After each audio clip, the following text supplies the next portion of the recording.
Students, कैसे हैं आप सब। आई होप आप सब अच्छे होंगे। आज के क्लास को आगे बढ़ाते हुए आज के क्लासेस में जो हम डिस्कस करेंगे वो है जल में घुलनशील विटामिन। इसके पहले मैंने आपको वसा में घुलनशील विटामिन ए, डी, ई के पूरा पढ़ा दिया है। अब आपके जल में घुलनशील विटामिन है, इनका भी हम यहाँ पर संक्षिप्त वर्णन करेंगे जिसमें विटामिन बी और सी आता है। तो आज के क्लास में हम यही डिस्कस करेंगे, जल में घुलनशील विटामिन, विटामिन बी और विटामिन सी। पहली बात तो ये समझ लीजिए, जो विटामिन जल में घुलनशील है, जो वसा में घुलनशील है, जो विटामिन आपका वसा में घुलनशील है, उस विटामिन की क्वालिटी ये है कि आपने अगर एक दिन लिया तो वो 1-2 दिन 3 दिन हमारे बॉडी में संग्रहित भी रह सकता है। लेकिन जो विटामिन आपका जल में घुलनशील है, ऐसा विटामिन संग्रहित नहीं होता या हमारे शरीर से निष्कासित होता है। तो इसको हमको रोज लेने की आवश्यकता होती है। मतलब दैनिक आहार में हमको जल में घुलनशील जो विटामिन है उनका नियमित प्रयोग करना आवश्यक है। ये बात आप ध्यान से सुन लीजिए, ठीक है। तो ऐसे कौन से विटामिन जो जल में घुलनशील विटामिन है, इनकी हमको दैनिक रूप से आवश्यकता होती है। जो वसा में घुलनशील विटामिन है, क्योंकि ये संग्रहित होते हैं, तो इनको अगर हम रोज नहीं भी लेंगे तो इतनी कमी इनकी शरीर में नहीं होने पाती, ठीक।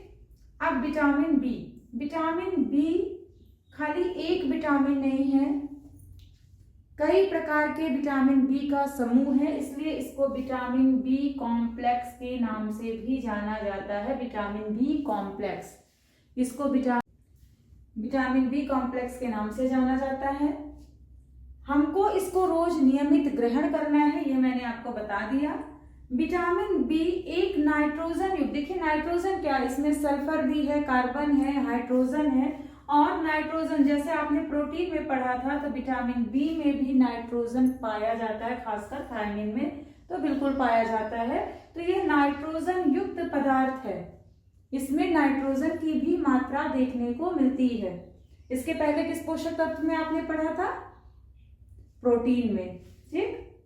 यह शरीर में कोएंजाइम का निर्माण और संश्लेषण करता है। हमारे शरीर में जो कोएंजाइम होते हैं उनका निर्माण विटामिन बी कॉम्प्लेक्स या विटामिन बी के माध्यम से होता है, और यह संश्लेषण करता है और शरीर के पदार्थ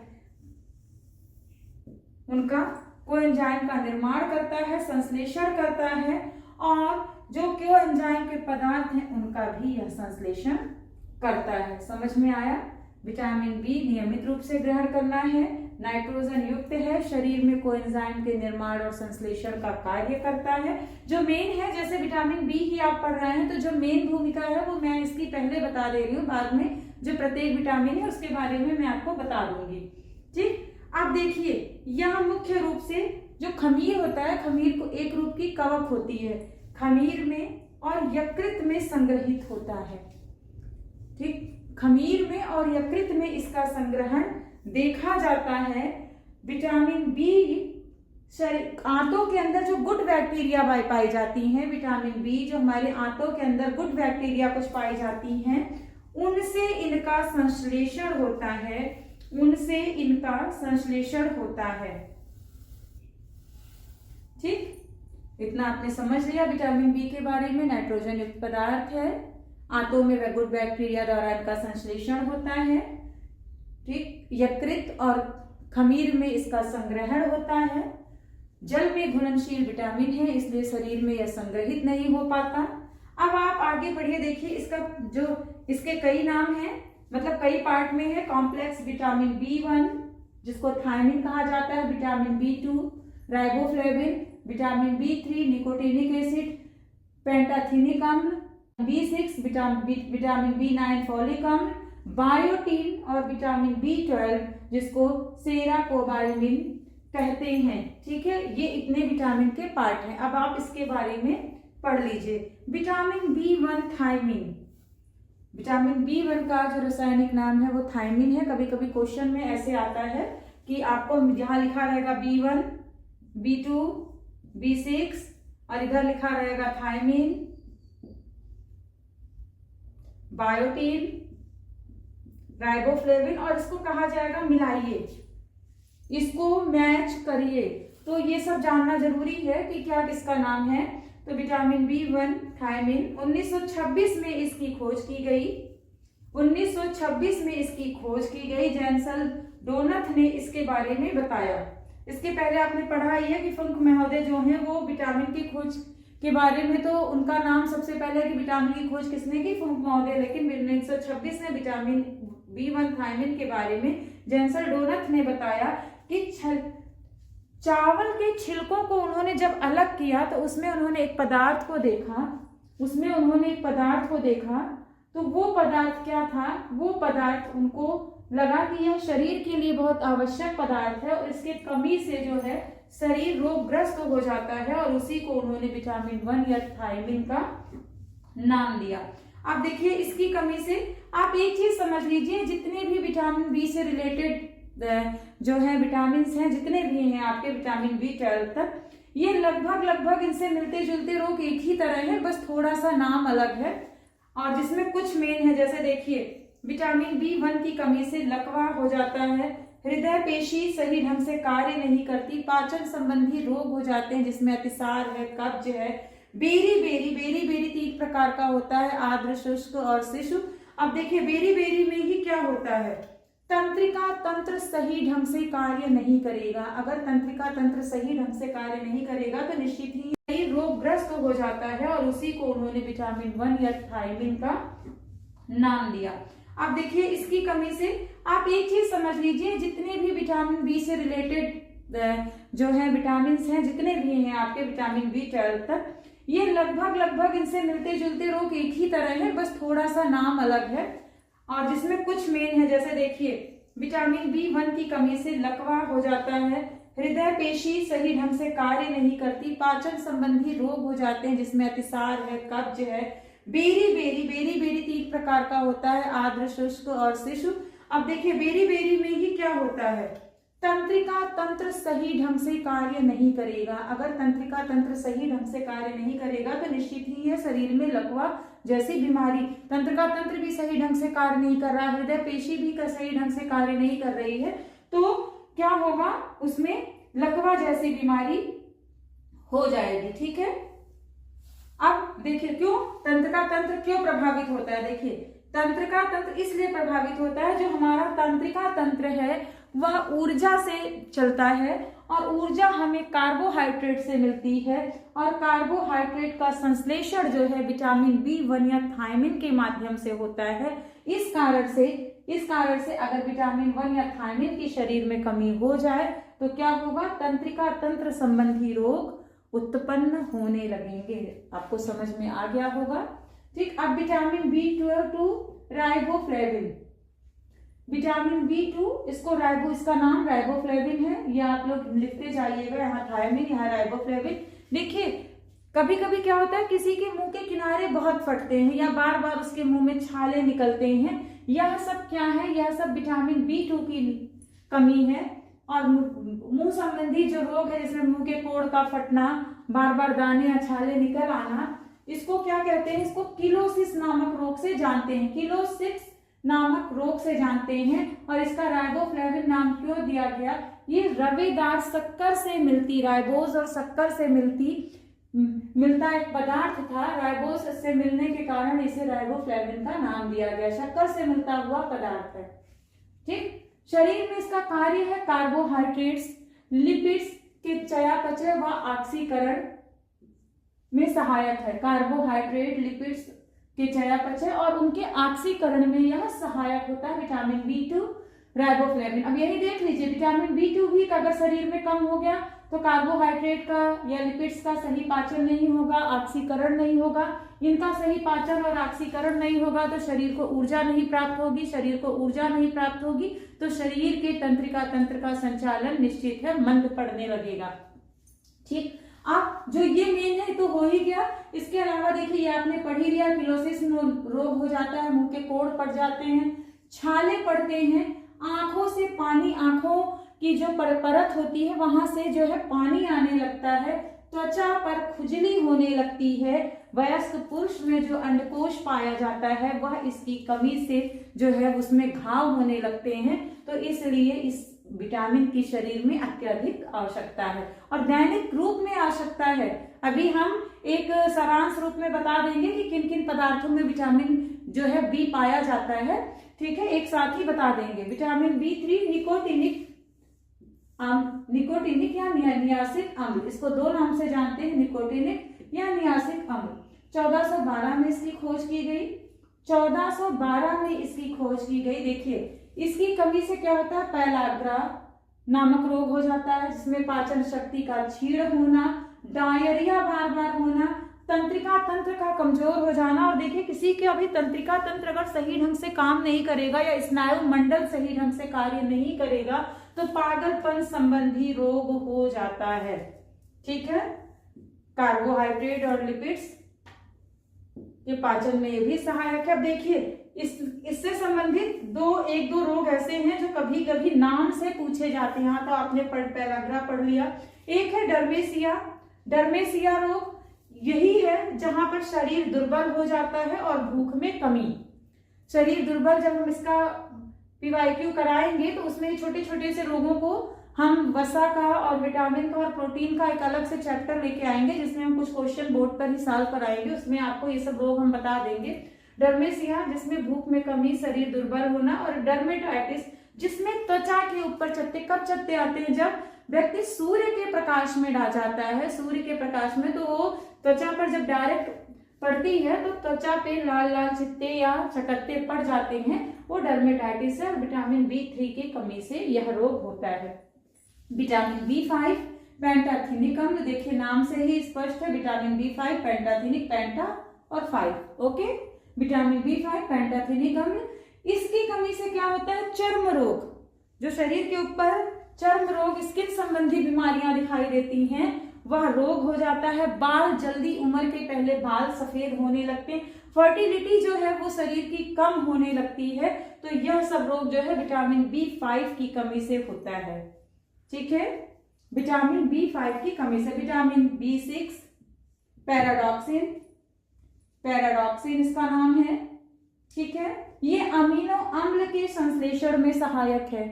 जो प्रोटीन से हमको अमीनो एसिड मिलता है उसके अम्ल में के संश्लेषण में सहायक है। इसकी कमी से रक्त क्षीणता, मतलब रक्त की कमी, इसका मतलब रक्त, लाल रक्त कणिकाओं के निर्माण में भी सहायक है। रक्त क्षीणता होने लगती है, एनीमिया जैसा रोग हो जाता है। ठीक है, एनीमिया जैसा रोग होने लगता है। और यह क्या है, यह जो है यह विटामिन जल्दी शरीर से कम खत्म नहीं होता। उसका कारण है, पैराडॉक्सिन जो है वो आंत के बैक्टीरिया में संश्लेषित होता है, संश्लेषण का कार्य करता है। तो यह, इसकी कमी जल्दी शरीर में नहीं होने पाती। ठीक, इसकी कमी जल्दी शरीर में नहीं होने पाती। स्नायुमंडल के समान स्तर को यह बनाए रखता है। जब जो भी तंत्रिका तंत्र से रिलेटेड है वो स्नायुमंडल को भी एक चीज और हम आपको बताना चाहेंगे, एनीमिया एक रोग है। ऐसे कई तत्व हैं की कमी होती है तो एनीमिया जैसा रोग होता है। इसी से मिलता जुलता एक रोग और है जिसको हम हीमोफीलिया कहते हैं। नाम सुना है आपने? यह विटामिन K की कमी से होने वाला रोग है। ठीक है रक्त संबंधी रोग ये भी, इसलिए मैंने कहा कि दोनों का नाम याद कर लीजिए। ये विटामिन और आयरन इनकी कमी से हो रहा है और यह विटामिन K की कमी से होने वाला रोग है। अब विटामिन B9 फॉलिक अम्ल, रक्त के निर्माण के लिए आपको पता ही है कि फॉलिक अम्ल की बहुत ज्यादा जरूरत होती है। अब देखिए, रक्त सेल को निर्मित करता है, जो लाल रक्त कणिकाएं हैं इनको निर्मित करता है, DNA के निर्माण में सहायक है। इसकी कमी से क्या शरीर में रक्त क्षीणता आती है, जो लाल रक्त कणिकाएं होती है उनको ये टूटने नहीं देता है, उनको ये संग्रहित करता है। तो अगर इसकी कमी हो जाती है तो लाल रक्त कणिकाएं टूटने लगती हैं। और गर्भवती स्त्री में इसकी कमी से मेगालोप्लास्टिक नामक एनीमिया हो जाती है। ठीक है, अब है बायोटिन, जिसको विटामिन H के नाम से भी जानते हैं। कभी कभी पूछा था विटामिन H क्या है, तो बायोटिन को विटामिन H के नाम से जानते हैं। इसका संश्लेषण आंत के बैक्टीरिया, विटामिन B से रिलेटेड जितने हैं इनका सारे का संश्लेषण जो है वो, उनके सारे का संश्लेषण जो है यहीं पर होता है, आंत के बैक्टीरिया ही करते हैं। और यह स्वस्थ कोशिकाओं के निर्माण के लिए बहुत ही अधिक आवश्यक है। स्वस्थ कोशिकाओं के निर्माण के लिए, बाल के लिए, मांसपेशियों के लिए, इन सब के लिए यह बहुत ही अधिक आवश्यक है। विटामिन B12 1926 में इसकी खोज हुई। इसे सेराकोबाइलिन नाम से जानते हैं और इसमें कोबाल्ट पाया जाता है। इसलिए कभी भी यह क्वेश्चन आए कि किस विटामिन में कोबाल्ट है, तो विटामिन B12, विटामिन बी तो आप लिख ही देंगे, लेकिन ये याद रहे तो बहुत अच्छा। विटामिन B12 में कोबाल्ट पाया जाता है। ठीक है। DNA RNA के निर्माण में सहायक है, रक्त कण के निर्माण में सहायक है। ठीक है, रक्त कण के निर्माण में सहायक है और इसकी कमी से परनीसियस एनीमिया नामक रोग हो जाता है। परनीसियस एनीमिया नामक रोग हो जाता है। आपको बता दें, इससे विटामिन B12 की कमी एक ऐसी कमी है जो शाकाहारियों में बहुत ज्यादा देखने को मिलती है, क्योंकि यह प्राणिज तंतुओं में प्राणिज में अधिक देखने को मिलता है, प्राणिज संसाधनों में अधिक देखने को मिलता है, जैसे मांस, मछली, अंडा, दूध, पनीर, और शाकाहारी तत्वों में यह कम देखने को मिलता है। और इसकी अगर अधिक कमी हो जाए शरीर में तो सांस का फूलना, तंत्रिका तंत्र का सही से काम ना करना, घबराहट होना, जी मिचलाना, बहुत से ऐसे रोग उत्पन्न होने लगते हैं। अब आप देखिए, ये आपने सारे विटामिन बी पढ़ लिए। अब देखिए, जितना मैं इसमें बता दे रही हूं एक सारांश रूप में, सूखी ईस्ट में चावल के ऊपरी परत में चावल का विटामिन बी से बहुत गहरा संबंध है। लगभग सारे विटामिन ऐसे हैं जो चावल के ऊपरी परत में पाए, विटामिन बी जो चावल के ऊपरी परत में पाए ही जाते हैं और रगड़ के धोने से नष्ट भी हो जाते हैं। जो पॉलिश युक्त चावल लोग ज्यादा खाते हैं उनमें अक्सर विटामिन बी की कमी, थायमिन की कमी तो अक्सर ही दिखाई देती है, जो ज्यादा पॉलिश युक्त चावल खाते हैं। ठीक है। ऊपरी परत में अंकुरित गेहूं में, अनाज में, फलियों में, फल, दूध, मांस, मछली, पनीर, यकृत, मूंगफली, चावल की फलियों में, चौलाई, साग, पालक, मेथी, इनके पत्तों में विटामिन बी दिखाई देता है। ठीक, इन सब में विटामिन बी, जिसमें आप विटामिन B12 ध्यान दीजिए तो ज्यादातर मांसाहारी, जितना भी ऐसा प्राणिज जितना सामान है, मांसाहारी नहीं कहेंगे, जैसे दूध और पनीर और ये भी आता है इसमें, उनमें ही ज्यादा दिखाई देता है। शाकाहारी पदार्थ में यह कम, मतलब प्रकृति में कम देखने को मिलता है। इसलिए जितने लोग शाकाहारी होते हैं उनमें अक्सर इनकी कमी दिखाई देती है। यह आपका विटामिन बी कंप्लीट हो गया। अब विटामिन पढ़ेंगे विटामिन सी, जिसको हम एस्कॉर्बिक एसिड के नाम से भी जानते हैं, एस्कॉर्बिक एसिड के नाम से भी जानते हैं। इसके अलावा इसके कई नाम हैं। इसको देखिए, सिविटॉमिक एसिड के नाम से भी जाना जाता है, इसको हेक्सुरोनिक एसिड के नाम से भी जाना जाता है। और क्योंकि विटामिन सी की कमी से कौन सा रोग होता है? स्कर्वी। ये आपने छोटे से ही, ये सब जो मेन ऐसे रोग हैं तो बच्चों को शुरू से ही पता होते हैं। स्कर्वी रोग होने के कारण इसको, जो स्कर्वी रोग को ये ठीक करता है, इसके कारण इसको एंटी स्कोरब्यूटिक विटामिन के नाम से भी जाना जाता है। एंटी स्कोरब्यूटिक विटामिन के नाम से भी इसको जाना जाता है। ठीक है, समझ में आया? 1932 में नींबू के रस का जब पृथक्करण किया गया तो उसमें से एक पदार्थ जो निकला, उसका जब अध्ययन किया गया तो उसी को विटामिन सी का नाम दिया गया। सबसे पहले नींबू के रस पर ही इसका एक्सपेरिमेंट किया गया था और जब पृथक्करण किया गया तो उससे जो पदार्थ निकला उसको विटामिन सी का नाम दिया गया। ठीक, 1932 में। अब देखिए, अगर इसकी शरीर में अत्यधिक कमी हो जाए तो जो शरीर की छोटी छोटी कोशिकाएं होती हैं वहां से रक्त निकलने लगता है। त्वचा पर अप्रत्यक्ष रूप से, जैसे कभी कभी होता है ना, अंदर से जैसे लगता है कहाँ काले काले चित्ते कहाँ से पड़ गए, वैसे अप्रत्यक्ष रूप से त्वचा पर गोल नीले चत्ते दिखाई देते हैं। दांत ढीले होने लगते हैं, हिलने लगते हैं और मसूड़े पर सूजन आ जाती है और मसूड़ों से खून आने लगता है। मसूड़ों पर सूजन आ जाती है, मसूड़ों पर खून आने लगता है। इनका अवशोषण कहाँ होता है? आंतों में इस विटामिन का अवशोषण होता है। इतना आपको समझ में आ गया? ठीक, इतना आपको समझ में आ गया। अब देखिए इसके कार्य क्या है? कोलेजन व अंतःकोशिका पदार्थ का निर्माण। कोलेजन क्या है? मांसपेशियों को जोड़ने वाला एक पदार्थ है जिसके निर्माण में यह सहायक है, जिसके निर्माण में यह सहायक है। अंतःकोशिका पदार्थ का भी यह निर्माण करता है। दांतों के स्वास्थ्य के लिए यही पढ़ा है आपने कि मसूड़े से खून आने लगते हैं, दांत ढीले होने लगते हैं। ये मैंने कल की भी क्लास में बताया था कि जो कमी है उसी का अपोजिट जो होता है वही उसका कार्य होता है। तो यहाँ जब मसूड़े से खून आना और दांत कमजोर होना, तो दांतों को स्वस्थ बनाए रखने के लिए आवश्यक है। यह शरीर की रक्त वाहिनियों को भी स्वस्थ बनाता है। जिस वाहिनियों से हमारे रक्त का परिसंचरण होता है, उन रक्त वाहिनियों को स्वस्थ बनाए रखने में सहायक है। विटामिन सी का बहुत बड़ा रोल होता है अस्थियों के विकास में। अस्थियों के विकास में विटामिन सी का बहुत बड़ा रोल होता है।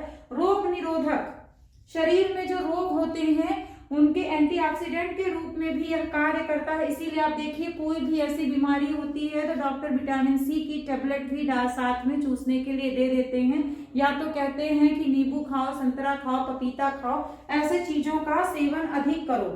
ठीक है। घाव को भरने में, जो शरीर में घाव हो जाते हैं उन घावों को भरने में, किसी का भी चोट हो, आप देखिए चोट हो, कैसी भी ऐसे कहीं घाव हो जाए तो जितनी दवाइयां दी जाती हैं उनके साथ भी डॉक्टर विटामिन सी की टेबलेट देते हैं। और अगर टेबलेट नहीं देते तो वो बताते हैं भोजन में इन चीजों को सबको शामिल करिए जिससे आपका घाव जल्दी भरेगा।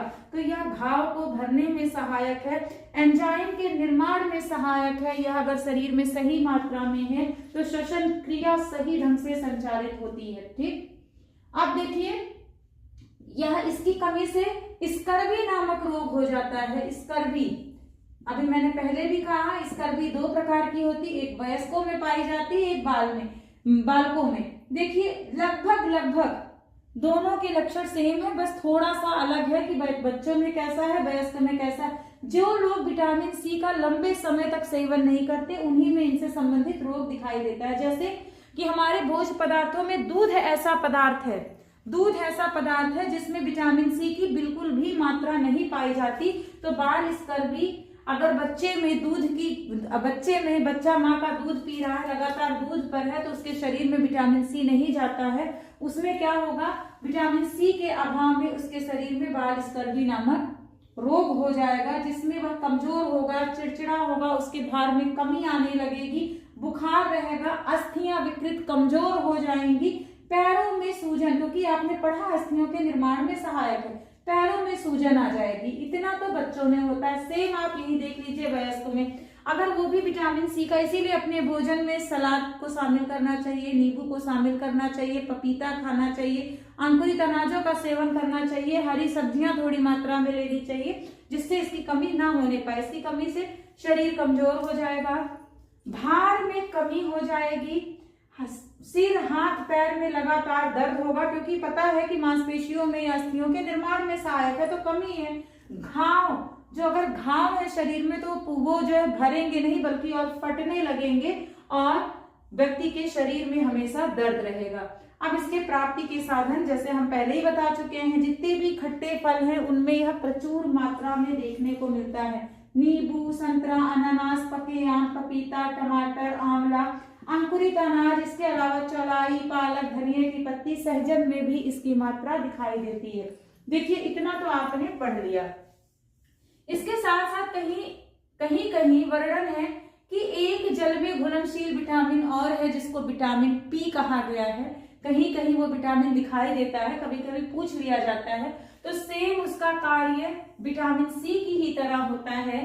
नींबू में ही ये भी पाया जाता है सबसे ज्यादा मात्रा में। और स्कर्वी नामक रोग में, जो स्कर्वी रोग विटामिन सी की कमी से होता है, अगर उसमें इस विटामिन पी भी मिलाकर दे दिया जाए विटामिन के साथ तो रक्त स्त्राव रुकने लगता है। इसकी कमी से क्या होता है ना, विटामिन पी की कमी से जो रक्त शिराएं, बहुत पतली पतली रक्त शिराएं होती हैं, वो वर्णन में आता है कि वह फटने की संभावना रहती है। तो अगर विटामिन सी के साथ विटामिन पी भी मिलाकर दे दिया जाए तो रक्त शिराएं मजबूत होती हैं। नींबू के छिलके के रस में, सलाद में, नारंगी में, मौसमी में, उन्हीं सब चीजों में जिसमें आपने पहले पढ़ा उसमें यह विटामिन पी पाया जाता है। यह आपका पोषक तत्वों का चैप्टर क्लोज हुआ। इससे रिलेटेड मैं कुछ क्वेश्चन कराऊंगी। आई होप आपको क्लास पसंद आई होगी। Thank you so much.